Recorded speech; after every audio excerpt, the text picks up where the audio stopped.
Hello students, good morning. Welcome to our channel target physics with Lallan Sharma. तो आज बच्चों हम लोग वर्क और एनर्जी वाले कॉन्सेप्ट को प्राप्त करेंगे इलेक्ट्रिक डाइपोल की सहायता से। तो वर्क डन, तो आज का हेडिंग है जो बोर्ड के लिए आता है, work done during rotation of a dipole in an electric field. मतलब बोर्ड वाले लड़कों के लिए पूछा जाता है कि इलेक्ट्रिक फील्ड में इलेक्ट्रिक डाइपोल को घुमाने में किए गए कार्य का व्यंजक प्राप्त कीजिए, वर्क प्राप्त कीजिए। तो वो चीज हमको प्राप्त करना है। तो ये हेडिंग पोटेंशियल एनर्जी से पहले हम पढ़ा रहे हैं, क्योंकि बोर्ड वाले लड़कों के लिए ये हेडिंग आ सकता है, तो जाहिर है हमें पढ़ाना जरूरी है। अदरवाइज कंपटीशन के लिए पहले पोटेंशियल एनर्जी ही पढ़ाया जाता है, बाद में वर्क निकाल लेते हैं। तो पोटेंशियल एनर्जी ज्ञात करने के लिए भी हमें वर्क की पहले आवश्यकता पड़ती है। तो आइए पहले वर्क देखते हैं। तो work done during rotation of a dipole in an electric field. तो ध्यान दें बच्चों, तो जो ये कोर्स में है कार्य ज्ञात करना, वर्क ज्ञात करना, वो यूनिफॉर्म इलेक्ट्रिक फील्ड में है। इलेक्ट्रिक फील्ड हमारा कैसा होना चाहिए? यूनिफॉर्म इलेक्ट्रिक फील्ड होना चाहिए, ये शर्त है। जेई के कोर्स में भी केवल यूनिफॉर्म इलेक्ट्रिक फील्ड है, वेरिएबल इलेक्ट्रिक फील्ड नहीं है। ध्यान दें, अब तक हम लोग जो ज्ञात करते थे, इससे पहले जो हम लोग ज्ञात करते थे, work is equal to F dot D X, इस टाइप से ज्ञात करते थे। ये कार्य बराबर होता था। तो ये है, ये सड़क छाप फोर्स है एफ। क्या है? जब हमें इस टाइप से मोशन करना होता है तो ये फोर्स लगता है एफ और डिस्प्लेसमेंट होता है dx। इस टाइप का केस होता है। लेकिन यहां ये केस नहीं है, यहां भी वर्क है, dw यहां भी होगा, लेकिन इस फोर्स के स्थान पे यहां टार्क रहेगा। क्या रहेगा? टार्क। और यहां क्या रहेगा? यहां लीनियर डिस्प्लेसमेंट के स्थान पर एंगुलर डिस्प्लेसमेंट रहेगा। इस टाइप से घूमेगा, ये इस टाइप से रोटेट करेगा। इलेक्ट्रिक डाइपोल हमारा इस टाइप से रोटेट करेगा। तो ये चीज आपको ध्यान देना है यहां पे। तो इसलिए इस फोर्स के स्थान पे टार्क प्रयोग किया जाएगा, dx के स्थान पे क्या प्रयोग किया जाएगा? d थीटा प्रयोग किया जाएगा। हाँ, एक चीज बच्चों ये बताना था, तो ये चीज आप जरूर ध्यान दें। अब यहाँ पे टार्क वेक्टर है और डी थीटा एंगल तो वेक्टर नहीं है, लेकिन बहुत छोटे कोण के लिए वेक्टर माना जाएगा, बहुत छोटे कोण के लिए। तो बहरहाल इसकी कोई हमें आवश्यकता नहीं है, इसकी कोई हमें आवश्यकता नहीं है। टाउ, हाँ, तो यहाँ पे कोई हमें इसकी आवश्यकता भी नहीं है। हाँ, तो अब हमें ध्यान देना है। अब हम देख रहे हैं कि जो मान लेते हैं कि एक यूनिफॉर्म इलेक्ट्रिक फील्ड है, उसमें इलेक्ट्रिक डाइपोल इलेक्ट्रिक फील्ड के डायरेक्शन से थीटा एंगल पर रखा हुआ है। तो उस दशा में इलेक्ट्रिक फील्ड, उस दशा में इलेक्ट्रिक डाइपोल का जो टार्क कार्य करेगा वो tau equal to P sine theta. इस कंडीशन के लिए टार्क हमारा इतना है।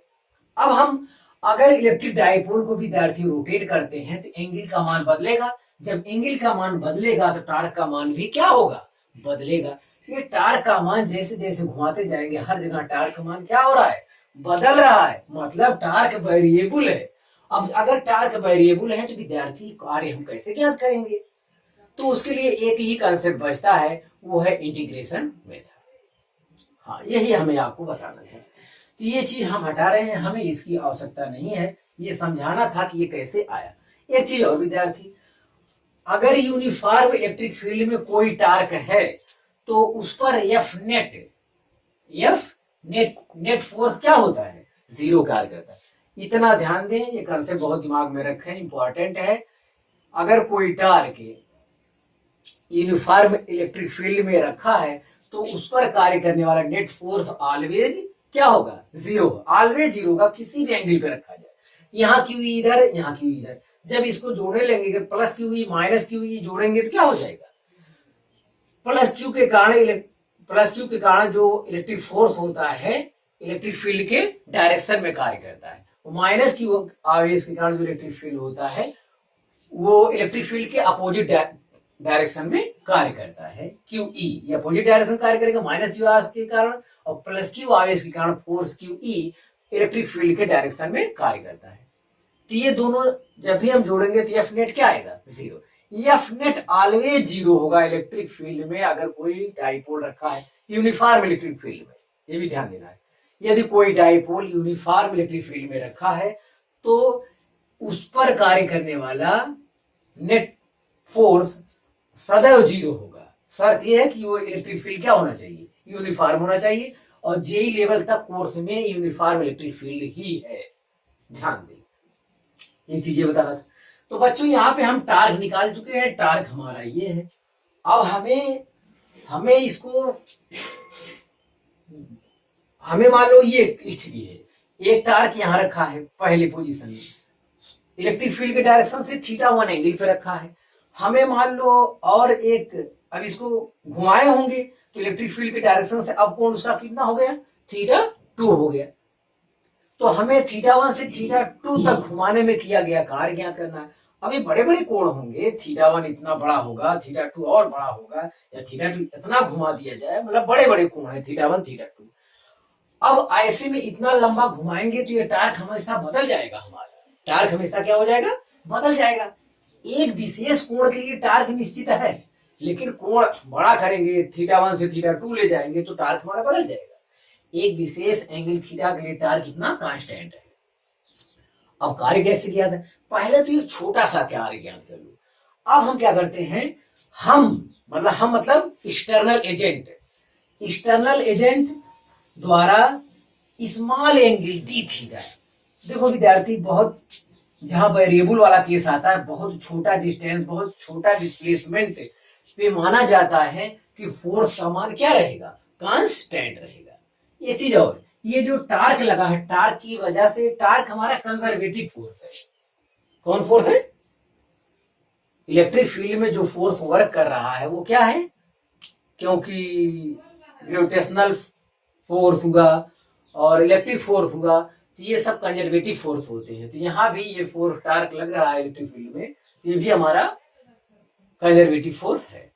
हाँ, तो ये हमारा बदला है। तो अब हम क्या करते हैं, इस टार्क को छोटा स्मॉल एंगल रोटेट करते हैं। तो स्मॉल एंगल रोटेट करेंगे तो टार्क का मान क्या रहेगा? बहुत छोटे एंगल के लिए टार्क का मान कांस्टेंट रहेगा। तो work done by external agent द्वारा किया गया कार्य बराबर क्या होता है? टार्क गुणे डिस्प्लेसमेंट, छोटा सा डिस्प्लेसमेंट। मैं फिर बता चुका हूं विद्यार्थी, यहाँ पे अभी लिखा था कार्य बराबर फोर्स इनटू डिस्प्लेसमेंट होता है। वो इस डायरेक्शन में सीधे के लिए होता है, वो फोर्स लगता है। लेकिन एफ के स्थान पे टाउ लगेगा जब किसी एक्सिस के परितः, जब रोटेट इस टाइप से होगा, जब किसी एक्सिस के परितः ये गति करेगा, ये स्थिर हो इस टाइप से, तो यहाँ ये ऐसे इस टाइप से रोटेट करना है। तो रोटेट करना है तो उस दशा में टार्क कार्य करता है फोर्स के स्थान पे, और डिस्प्लेसमेंट, लीनियर डिस्प्लेसमेंट का स्थान पर angular displacement D theta work करता है। तो ये छोटा सा कार्य है। इस छोटे कार्य के लिए क्या है? इस छोटे से डिस्प्लेसमेंट के लिए टार्क क्या रहेगा? कांस्टेंट रहेगा। इसको यहाँ पे हम लोग प्रयोग करते हैं। तो छोटा वर्क डी डब्ल्यू बराबर आया P E sine theta D theta. तो इस टार्क को बहुत छोटा एंगल हम डिस्प्लेसमेंट किए बच्चों, तो हमारा छोटा कार्य आ गया। ये कार्य एक्सटर्नल एजेंट द्वारा किया गया है, इसीलिए पॉजिटिव है। हमारे द्वारा किया गया इसीलिए पॉजिटिव है। अगर आप इलेक्ट्रिक फोर्स द्वारा या टार्क द्वारा, यहाँ इसमें इसका फोर्स तो टार्क है यहाँ पे घुमाने के लिए, तो हम अगर इलेक्ट्रिक डायपोल को डी थीटा इधर करते हैं तो कोई कहे टार्क द्वारा किया गया कार्य, तो टार्क तो नीचे की ओर कार्य करेगा। टार्क का डायरेक्शन ये है और हम इधर ले जा रहे हैं, हम उधर ले जा। टार्क जो है, टार्क का काम क्या है? टार्क उसे साम्य अवस्था में, स्टेबल कंडीशन में लाना चाहेगा, स्टेबल इक्विलिब्रियम में स्टेट में लाना चाहेगा। वो इधर कार्य करेगा, डिस्प्लेसमेंट इधर, तो यहाँ पे निगेटिव हो जाएगा। अगर यही मैं कह दूं किसके द्वारा किया गया? टार्क द्वारा वर्क डन बाय टार्क या conservative force, work done by torque और कंजर्वेटिव फोर्स, तो डी डब्ल्यू इक्वल टू हो जाएगी टाउ डी थीटा और minus P E sine theta D theta आएगा। माइनस इसलिए आएगा क्योंकि जो डिस्प्लेसमेंट है वो टार्क के अपोजिट डायरेक्शन में, डी थीटा डिस्प्लेसमेंट इधर है, टार्क इधर कार्य कर रहा है, इसीलिए माइनस आएगा। तो मैं वहां जा नहीं रहा हूं, आपको सब अभी आगे क्लियर होता चला जाएगा। तो हमारे द्वारा किया गया कार्य इतना आया। अब हमें ये कार्य चाहिए नहीं, हमें टोटल कार्य चाहिए। प्रारंभ में टार्क थीटा 1 एंगल पे था, अब जाके थीटा 2 एंगल पे पहुंच गया। तो टोटल कार्य के लिए बच्चों एक्सटर्नल एजेंट द्वारा किया गया टोटल कार्य W external is equal to D W theta 1 से थीटा 2, बस खत्म हो गया हमारा। ये इतना आपको समझाना था। तो डी डब्ल्यू की वैल्यू ऊपर से हम लोग रख देते हैं, मतलब थीटा 1 स्थिति से थीटा 2 स्थिति में ले जाने में किया गया कुल कार्य किसके द्वारा, work done by external agent द्वारा। ध्यान दें, तो ऐसी दशा में यहां हम लिखेंगे P E sine theta D theta. तो पीई हमारा कांस्टेंट है, उसे हम बाहर कर लेंगे, हमेशा कांस्टेंट रहेगा। तो पीई हम लोग बाहर कर लिए, तो यहाँ थीटा 1 से थीटा 2 हो रहा है, ये साइन थीटा डी। और साइन थीटा का इंटीग्रेशन क्या होता है, साइन थीटा का इंटीग्रेशन होता है minus cos theta. Sine theta का इंटीग्रेशन होता है माइनस कास थीटा। जिनको इंटीग्रेशन नहीं आता है वो मैथमेटिकल टूल्स का न्यू वीडियो न्यू वर्जन करके दिया हुआ है, उसको देख ले, वहां सब कुछ क्लियर किया गया है। थीटा 1 थीटा 2, चलिए ये हो जाएगा पीई, हाँ upper limit minus lower limit, तो minus cos theta 2 minus cos theta, ये माइनस माइनस प्लस हो जाएगा। तो ये work done by external agent, ये हो जाएगा पीई इन ब्रैकेट, ये प्लस वाला ये माइनस माइनस प्लस हो जाएगा, पहले लिख देते हैं cos theta 1 minus cos theta 2। तो एक्सटर्नल एजेंट द्वारा किया गया कार्य विद्यार्थी इतना आया। यहां तक तो कोई दिक्कत नहीं, डेरिवेशन हमारा हो गया। अब इस कॉन्सेप्ट का आगे इलेक्ट्रोस्टैटिक पोटेंशियल एनर्जी हम पढ़ाने जाएंगे, तो यहां से उसका उपयोग करेंगे। तो इतना डेरिवेशन फिर रहेगा। तो चूंकि अगर आप यहाँ ये वर्क पूछता है तो ये इतना आपको करना होगा। जब बोर्ड आपके डेरिवेशन आ गया तो यहाँ तक ये चीज तब भी करना पड़ेगा, तो हम वो चीज अलग कर दिए ताकि वर्क का अलग से जानकारी में रहे। एक चीज और बच्चों, हो सकता है ये प्रारंभिक कंडीशन थीटा 1 जो आप लिए हो, ये वाला हो सकता है वो इनिशियल से शुरुआत किया हो, जब उसका डायरेक्शन हो सकता है वो इक्विलिब्रियम वाले कंडीशन में इस दशा में पहले से रहा हो, तो थीटा 1 क्या हो जाएगा, 0 हो जाएगा। और थीटा 2 मान ले रहे हैं, थीटा कोण पर है, ऐसा हो जाए तो यहां पे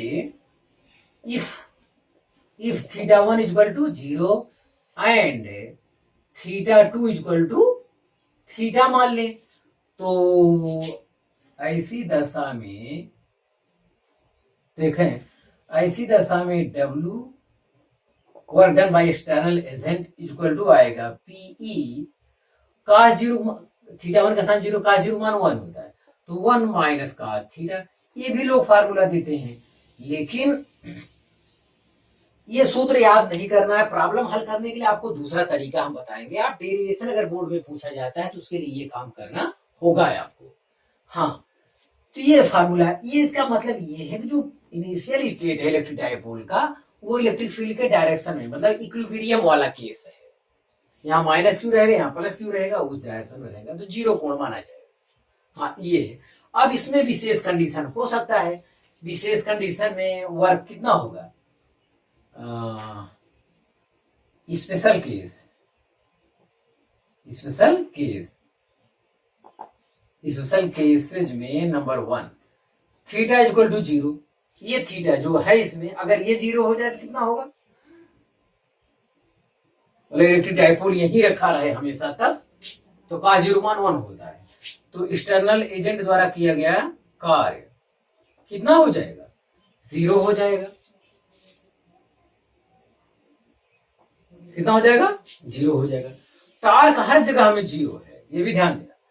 और दूसरा case theta equal to 90 degree हो जाए, cos 90 मान कितना होता है 0। तो ऐसी दशा में W एक्सटर्नल इक्वल टू क्या हो जाएगा प्लस PE आ जाएगा। एक केस और हो सकता है थीटा इक्वल टू 180 डिग्री, तो W external equal to 180, cos 180 का मान -1 होता है, cos 180 का मान -1 होता है, तो माइनस माइनस प्लस हो जाएगा, तो ये आ जाएगा +2P। तो ये इतना कार्य हुआ। तो बच्चों इन सभी दशाओं में नेट फोर्स क्या है, नेट फोर्स क्या होता है, यूनिफॉर्म इलेक्ट्रिक फील्ड में अगर कोई टार्क रखा है तो उस पर नेट फोर्स हमेशा क्या होता है 0 होता है, ये आपको जानना है। हाँ, टार्क हर जगह बदल रहा है, इस दशा में टार्क टाउ बराबर पी साइन 0, टार्क 0 हो जाएगा, यहाँ पे टार्क मैक्सिमम होगा, यहाँ भी टार्क का मान 0 हो जाएगा। तो इस टाइप से केस आपका चलेगा। तो वर्क संबंधी इतना डेरिवेशन आप कॉपी करिए।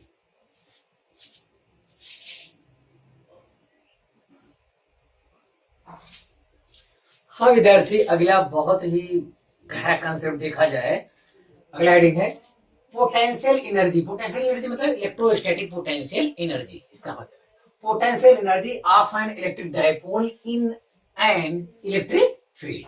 इलेक्ट्रिक फील्ड का मतलब भी यहाँ क्या है, यूनिफॉर्म इलेक्ट्रिक फील्ड से है, ये भी आपको ध्यान देना, क्योंकि जितना डेरिवेशन हो रहा है सब यूनिफॉर्म इलेक्ट्रिक फील्ड के लिए है, और जेई तक यूनिफॉर्म इलेक्ट्रिक फील्ड ही है, वेरिएबल इलेक्ट्रिक फील्ड यहाँ पे नहीं है, ध्यान दें। तो अगर ये डेरिवेशन आपको करना है तो जो W work done by external agent is equal to PE break in bracket cos theta 1 minus cos theta 2, यहां तक ये डेरिवेशन फिर करना होगा। उसके बाद ये डेरिवेशन, तो यहां तक वर्क वाला मैं अभी प्राप्त कर चुका हूं, क्योंकि ये बोर्ड वाले लड़कों के लिए अलग से आ सकता है, तो जाहिर है इसको अलग से हमें करना पड़ा। अब हम ये इसका डेरिवेशन कर रहे हैं, तो जाहिर है कि इतना जो अभी किए हैं उसको यहाँ पे रख दिए हैं, अब इसके आगे ये चीज हम प्राप्त कर रहे हैं, लेकिन इसके ऊपर वाला आपको यहाँ प्राप्त करना, अगर ये डेरिवेशन आता है जो मैं अभी किया हूं जस्ट, हाँ ये तो अभी प्राप्त किए थे जिसको मैं लिखा यहाँ पे। अब देखिए यहाँ पे from definition of electrostatic potential energy, electrostatic potential energy का जो डिफिनेशन है विद्यार्थी वो है change in potential energy is equal to negative work done by conservative force.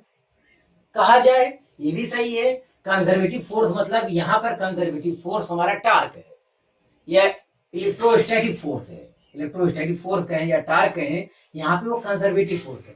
Conservative force के बारे में आपको पहले बताया जा चुका है कि ये कंजर्वेटिव फील्ड जो होता है ये कंजर्वेटिव में रहने पर मतलब ये केवल इनिशियल और फाइनल पोजीशन पर निर्भर करता है, पथ पर डिपेंड नहीं करता। अब इसकी विस्तृत जानकारी दे दी गई है इससे पहले वाले वीडियो में। हाँ, कंजर्वेटिव फोर्स कहा जाए या work done by external agent, तो change in potential energy is equal to होता है positive work done by external agent. External agent माने हमारे द्वारा, आपके द्वारा, ये एक्सटर्नल एजेंट है। और अगर टार्क द्वारा किया गया कार्य पूछा जाता है तो ये कंजर्वेटिव फोर्स है, ये नेगेटिव के क्या होगा बराबर होगा। तो ध्यान देना है आपको, change in potential energy equal to positive work done by external agent, और एक्सटर्नल एजेंट द्वारा किया गया कार्य हम ज्ञात कर चुके हैं विद्यार्थी, तो ये चीज यहाँ पर उतारेंगे। ये चेंज इन पोटेंशियल एनर्जी मतलब u theta 2 minus u theta 1 equal to positive work done by external agent, positive work done by external agent ये हम निकाले हैं। यहाँ अगर यहाँ एक्सटर्नल एजेंट के स्थान पर हम लिख दें कंजर्वेटिव फोर्स या इलेक्ट्रोस्टैटिक फोर्स या टार्क द्वारा लिख दें, तो यहाँ माइनस हमें लगाना पड़ेगा। यहाँ क्या लगाना पड़ेगा, माइनस लगाना पड़ेगा, बस इतनी सी बात है। यहाँ माइनस रहेगा तो आगे काम बढ़ना है, तो ध्यान दे, इसको हम यहाँ तक उतार ली। अब इसके बाद विद्यार्थी एक एजम्पशन है, उसे आपको मानना पड़ेगा। इससे पहले कॉन्सेप्ट हम बता चुके हैं कि इनफाइनाइट पर जो है पोटेंशियल एनर्जी क्या होती है, 0 होती है। लेकिन अगर टार्क को हम ऐसे लिया, ऐसे इनफाइनाइट पे है तो पोटेंशियल एनर्जी 0 होती है। लेकिन टार्क को अगर एक कंडीशन और है, इनफाइनाइट से यहां तक ले आए हम, तो जितना पॉजिटिव वर्क करता है उतना नेगेटिव प्राप्त करता है। तो नेट वर्क यहाँ पे नेट पोटेंशियल क्या होता है, परपेंडिकुलर वाले केस में जीरो होता है। क्या होता है, जीरो होता है। तो इसीलिए बच्चों ये एजम्पशन है, let theta 1 equal to 90 degree and u 90 equal to 0। मतलब एक इनफाइनाइट पे पोटेंशियल एनर्जी जीरो होता है अगर इलेक्ट्रिक फील्ड, अगर इलेक्ट्रिक डाइपोल इलेक्ट्रिक फील्ड में परपेंडिकुलर रख दिया जाए, ये चीज ये माइनस क्यू प्लस क्यू, तो इसका भी पोटेंशियल क्या होता है, जीरो होता है। यही आपको बताया गया है। तो ये एजम्पशन है, इसे आपको मानना पड़ेगा, क्योंकि जितना पॉजिटिव इनफाइनाइट से लाने पर जितना प्लस क्यू चार्ज वर्क करता है उतना ही इसके द्वारा कार्य प्राप्त होता है। तो नेटवर्क जो जीरो हो जाता है। नेटवर्क जीरो होने की वजह से अगर परपेंडिकुलर केस में ले आते, इलेक्ट्रिक फील्ड के परपेंडिकुलर अगर इलेक्ट्रिक डाइपोल है तो उस दशा में इसका क्या होता है, potential, electrostatic potential energy zero होता है। ये एजम्पशन है, माना गया विद्यार्थी। ये चीज मानेंगे तो आपका रास्ता क्लियर हो जाएगा। अब ये एजम्पशन कैसे है ये भी मैं बता दे रहा हूँ कि अगर ऐसे इनफाइनाइट से लाए होंगे इलेक्ट्रिक फील्ड के परपेंडिकुलर, तो ऐसी दशा में पॉजिटिव चार्ज के कारण वर्क किया गया होगा, निगेटिव के कारण प्राप्त किया गया होगा, और तो नेटवर्क यहाँ क्या आएगा, जीरो। तो पोटेंशियल एनर्जी भी वर्क ही है, इसलिए एजम्पशन किया गया है, माना गया है और होता भी है। ध्यान दें। अब ये वैल्यू उसमें हम पुट करेंगे। चलिए, तो आया u theta 2 minus u theta 1 के स्थान पे 90 is equal to P E in bracket theta 1 के स्थान पे cos 90 माइनस cos थीटा 2। ये आया। cos 90 का मान 0 होता है, एक बार और लिख लेते हैं। तो u थीटा 2 माइनस u 90 मान 0 is equal to P E cos 90 मान 0 माइनस cos थीटा। चलो एक बार और लिखते हैं। तो u theta 2 is equal to आया माइनस पीई cos थीटा। ये भी तो थीटा 2 थीटा, जो कोण यहां रहेगा, जो जितना यहां रहेगा उतना यहां रहेगा, तो थोड़ा फॉर एनी एंगल थीटा, ये जो फार्मूला प्राप्त करेंगे फॉर एनी एंगल थीटा के लिए आपका जो फार्मूला हो गया u theta equal to minus P E cos theta. अब थीटा 2 एक विशेष कंडीशन है। अब थीटा यहां लिख दिए हैं, तो चाहे जो कोण रखा जाए हर कोण के लिए ये फार्मूला बढ़ेगा। तो ये हो गया विद्यार्थी। आज से आपको ख्याल करना है potential energy of an electric, मतलब एक समान इलेक्ट्रिक फील्ड में इलेक्ट्रिक डाइपोल की पोटेंशियल एनर्जी कितना होता है। यदि इलेक्ट्रिक डाइपोल इलेक्ट्रिक फील्ड के डायरेक्शन से थीटा एंगल पर रखा हुआ है तब तो आप कहेंगे u theta equal to minus P E cos theta होता है। इलेक्ट्रोस्टैटिक पोटेंशियल एनर्जी चार्ज के कारण भी होता है, तो वो दूसरा चीज है। u equal to k Q1 Q2 upon R, ये दूसरा केस है। दो चार्ज के कारण ये फार्मूला है। ये इलेक्ट्रिक डाइपोल की पोटेंशियल एनर्जी है, ध्यान देना है, दोनों में कंफ्यूज आप ना हो। ये इलेक्ट्रिक डाइपोल के कारण पोटेंशियल एनर्जी है। तो अब इसकी हमें विभिन्न कंडीशन को आपको आपके सामने रखना है, उसे और मेहनत से आपको समझाना है। आप इतना कॉपी कर लीजिए।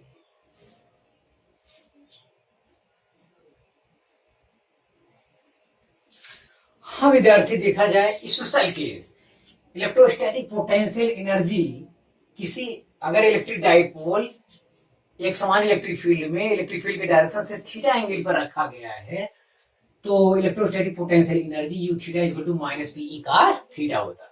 Where theta is the angle between p vector and e vector, ये भी ध्यान देना। Where theta is the angle between p vector and e vector. Yes, हाँ। अब इसका स्पेशल केस रखा जाए विद्यार्थी, सब हम आपको यहाँ क्लियर कर दिए हैं।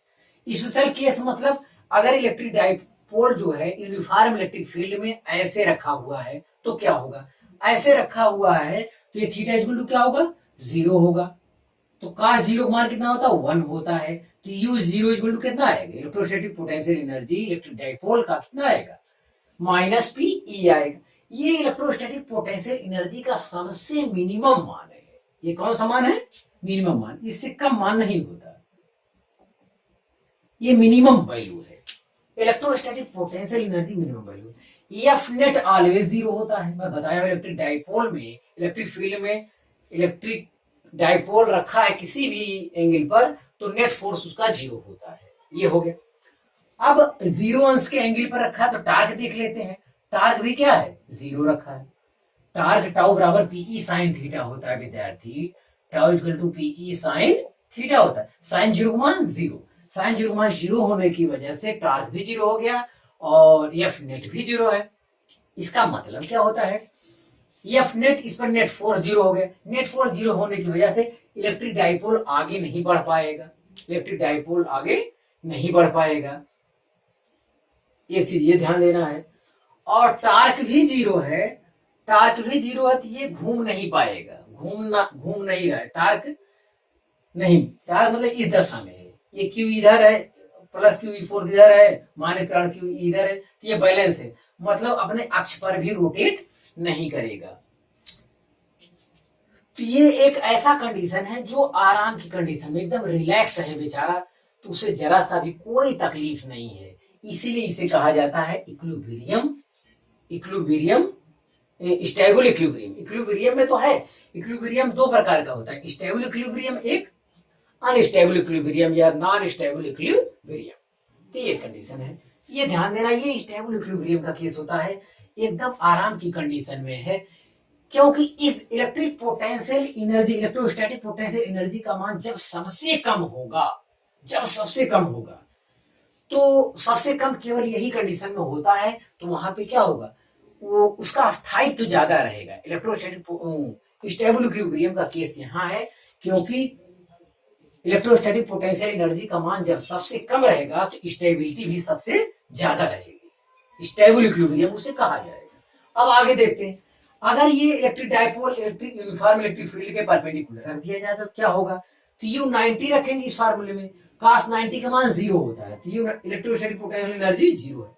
जीरो तो है लेकिन इससे ज्यादा है, इससे ज्यादा है, एनर्जी जीरो है, यहाँ माइनस पी है तो माइनस पीई और कम है इसकी तुलना में। यस, हाँ एफ नेट यहाँ भी जीरो और टार्क यहाँ पे मैक्सिमम लग रहा है, plus Q E minus Q E दोनों अपोजिट बराबर इक्वल एंड अपोजिट डायरेक्शन में फोर्स लगेगा, टार्क यहाँ पे मैक्सिमम होगा।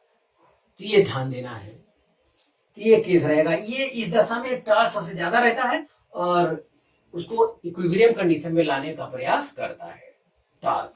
यस, अधिकतम होने की वजह से इक्विलिब्रियम कंडीशन में लाने का प्रयास करता है। चलिए तीसरा और अंतिम केस देख लेते हैं विद्यार्थी।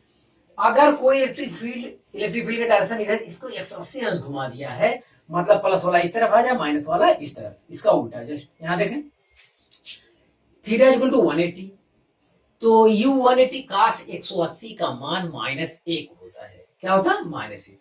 तो इलेक्ट्रोस्टैटिक पोटेंशियल एनर्जी का मान क्या हो गया, ये मैक्सिमम हो गया, मैक्सिमम। अगर ये मैक्सिमम हो गया विद्यार्थी, तो यही सबसे कम स्टेबल इक्विलिब्रियम, स्टेबिलिटी इसकी क्या है, सबसे, इलेक्ट्रोस्टैटिक पोटेंशियल एनर्जी इसकी सबसे ज्यादा है तो स्टेबिलिटी सबसे कम होगी, इसीलिए कहा जाता है unstable equilibrium. Unstable equilibrium, F net यहाँ भी जीरो है, टार्क भी जीरो है। टार्क में यहाँ 180 साइन 180 का मान होता है, साइन 180 का 90 प्लस 90, साइन 90 प्लस थीटा बराबर cos थीटा, ये cos 90 मान क्या होता है, जीरो होता है विद्यार्थी। तो टार्क भी यहाँ जीरो है, लेकिन यहाँ पे इलेक्ट्रोस्टैटिक पोटेंशियल एनर्जी का मान सबसे ज्यादा है, सबसे ज्यादा रहेगा तो अस्थायित्व भी सबसे कम रहेगा। इसका क्या मतलब है, इस कंडीशन में टार्क को ऐसे आप छोड़ देंगे, उसे टच नहीं करे रहेंगे, तभी वो आराम से रहेगा, इसीलिए इसे क्या कहा जाता है, स्टेबल इक्विलिब्रियम कहा जाता है। आराम से इसलिए रहता है, इलेक्ट्रोस्टैटिक पोटेंशियल एनर्जी का मान सबसे कम रहता है। यहाँ ऐसा नहीं है, यहाँ ऐसा नहीं, यहाँ इलेक्ट्रोस्टैटिक पोटेंशियल एनर्जी का मान सबसे ज्यादा है तो स्टेबिलिटी सबसे कम होगी।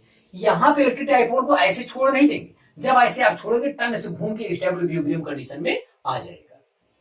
तो ये आराम की कंडीशन में नहीं है। इसको समझने के लिए आप ऐसा भी समझ सकते हैं, जैसे कोई गेंद यहाँ रखा है और कोई गेंद यहाँ रखा है, यहाँ पर इलेक्ट्रोस्टैटिक पोटेंशियल एनर्जी यहाँ ज्यादा है, यहाँ पोटेंशियल एनर्जी कम है, तो जहां कम है वहां स्टेबल इक्विलिब्रियम का केस होगा, जहां ज्यादा है वहां अनस्टेबल इक्विलिब्रियम कंडीशन। स्टेबल को मतलब इसे अगर हिला डुला दें हम इसे तो जल्दी से वापस आ जाएगा। यहाँ अगर इधर पुश कर देंगे तो ये वापस यहाँ फिर नहीं जा पाएगा, गेंद वहां पे वापस नहीं जा पाएगा। तो स्टेबल इक्विलिब्रियम कौन ज्यादा होगा, सबसे ज्यादा स्टेबल इक्विलिब्रियम कंडीशन ये। यहाँ इलेक्ट्रिक डायपोल छोड़ देंगे, उसे टच करने की जरूरत नहीं है, तभी वो आराम से ऐसे पड़ा रहेगा बेचारा, क्योंकि इलेक्ट्रोस्टैटिक पोटेंशियल एनर्जी का सबसे कम है। यहाँ बस पलट गया केवल डायरेक्शन 180 अंश होने की वजह से इलेक्ट्रोस्टैटिक पोटेंशियल का मान अधिकतम हो गया है, तो अब इसकी स्टेबिलिटी सबसे कम हो जाएगी। इक्विलिब्रियम इसलिए कहा गया क्योंकि इस टाइप का पैरेलल लग रहा है इलेक्ट्रिक फील्ड के, लेकिन ये अनस्टेबल है। अनस्टेबल मतलब जैसे आप इसे छोड़ दे, जब तक आप पकड़े रहेंगे तब तक ये रहेगा ऐसे, लेकिन जैसे आप छोड़ेंगे तुरंत घूम के फिर स्टेबल इक्विलिब्रियम की कंडीशन में पहुंच जाएगा। तो विद्यार्थी ये भी आप कॉपी करिए।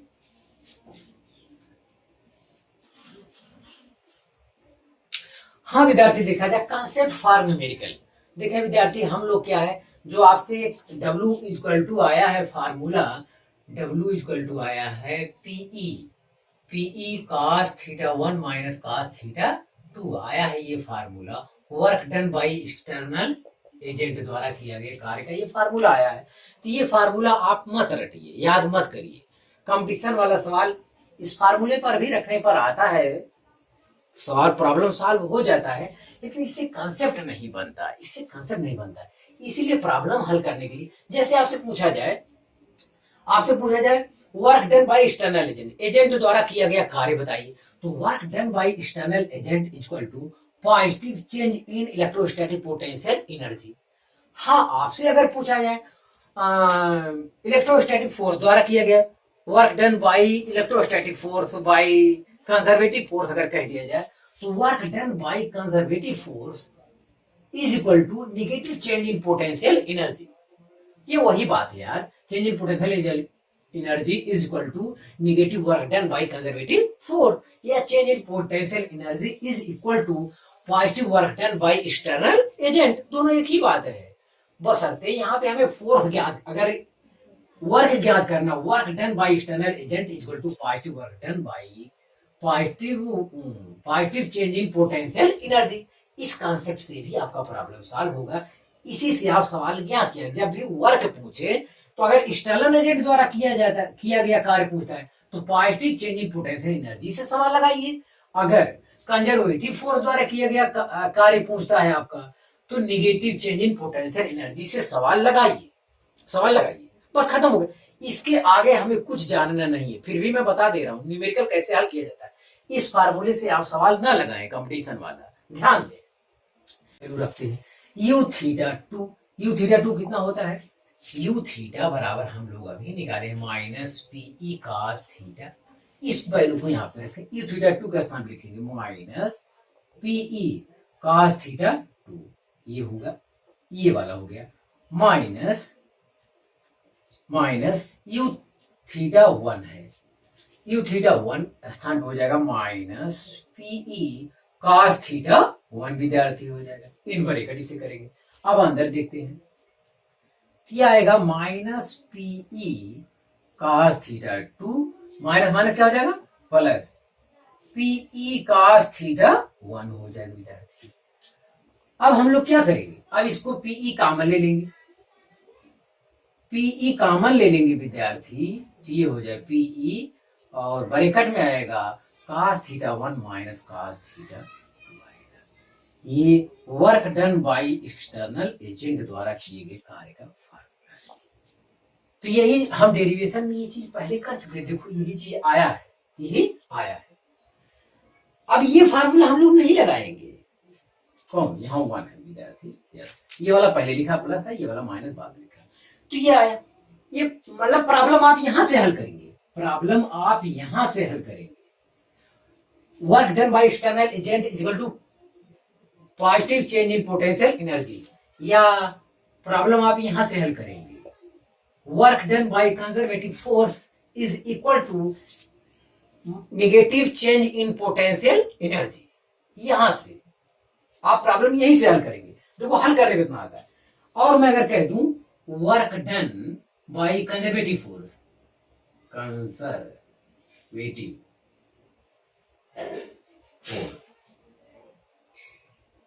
अब कितना आएगा, यही चीजें क्या लिख देंगे, negative P E cos theta 1 minus cos theta, या निगेटिव ना लिखना चाहे तो अंदर ही चला जाएगा, तो P E in bracket cos theta 2 minus cos theta 1 हो जाएगा।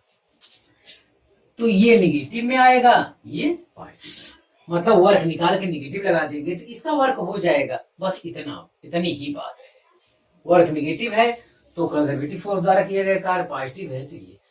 तो मेन चीज है प्रॉब्लम हल कर, ये तो मैं इसलिए दिखाया, देखो वही चीज फिर भी आ रहा है, मैं इसलिए दिखाया आपको प्रॉब्लम यहां से हल करना है, आपको प्रॉब्लम यहां से सॉल्व करना है। तो विद्यार्थी कंसेप्ट केवल हमें इतना बताना था, हम बता चुके, और इसके बाद इस कंसेप्ट पे प्रॉब्लम को सॉल्व करेंगे। आप मेरे से पढ़ाई करते रहे, ऑल द वेरी बेस्ट।